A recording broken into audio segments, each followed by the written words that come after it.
Welcome सीमा की हिंदी कहानियाँ। दोस्तों, पेज को लाइक एंड फॉलो जरूर करें।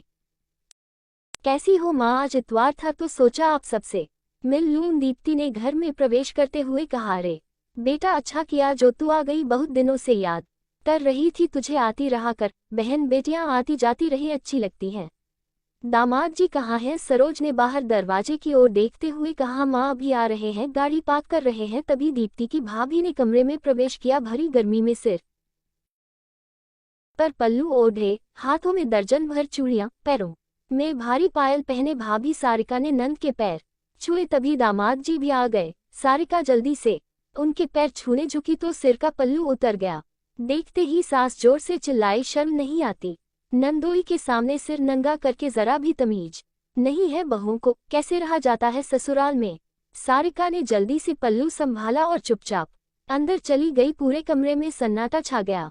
अपनी माँ का ये बर्ताव देखकर दीप्ति बहुत गुस्सा हुई। ये क्या माँ, आप अभी भी वही पुरानी सोच लेकर बैठी हो? मुझे देखो, मैं भी तो ससुराल से सूट पहन कर आई हूँ। और हाँ, मेरे ससुराल में तो मैं जीन्स भी पहनती हूँ, कोई कुछ नहीं कहता। और फिर आप भी तो मेरे लिए सिर्फ जीन्स ही खरीद कर लाती थी और बड़ी खुश होती थी मुझे मॉडर्न कपड़ों में देखकर। फिर भाभी के साथ ऐसा व्यवहार क्यों? अरे चुप कर लड़की, तू इस घर की बेटी है और वो बहू है। बहू को थोड़ी तो लाज शर्म होनी चाहिए। इतने भी मॉडर्न नहीं हुए हम कि संस्कारों को ही भूल जाएं। दीप्ति की मां ने अपनी बहू सारिका की ओर घूरते हुए तंज कसा। पर दीप्ति को अपनी मां की ये बात बिल्कुल पसंद नहीं आई। वो झट से बोल पड़ी, मां मैं नहीं मानती तुम्हारे दकियानूसी विचारों को। जरा अपनी आंखें खोलो और मेरे ससुराल वालों से कुछ सीखो। मेरी सास ने कभी भी मुझ पर कोई दबाव नहीं डाला कि मैं उनके अनुसार अपने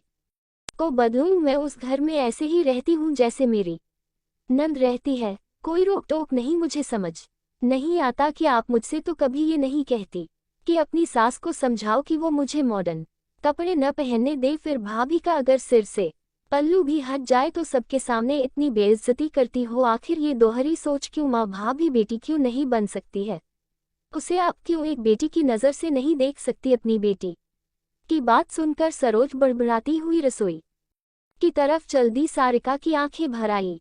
अपनी नंद की बातें सुनकर वो दीप्ति के गले लग गई। अगर हर नंद दीप्ति जैसी सोच रखे तो वो अपने मायके के रूढ़िवादी विचारों को दूर करने में अपनी अहम भागीदारी निभा सकती है। अपने मायके में चल रही गलत प्रथा के खिलाफ बेटियों को जरूर आवाज उठानी चाहिए, क्योंकि आपकी कोशिश किसी बेटी को न्याय दिला सकती है।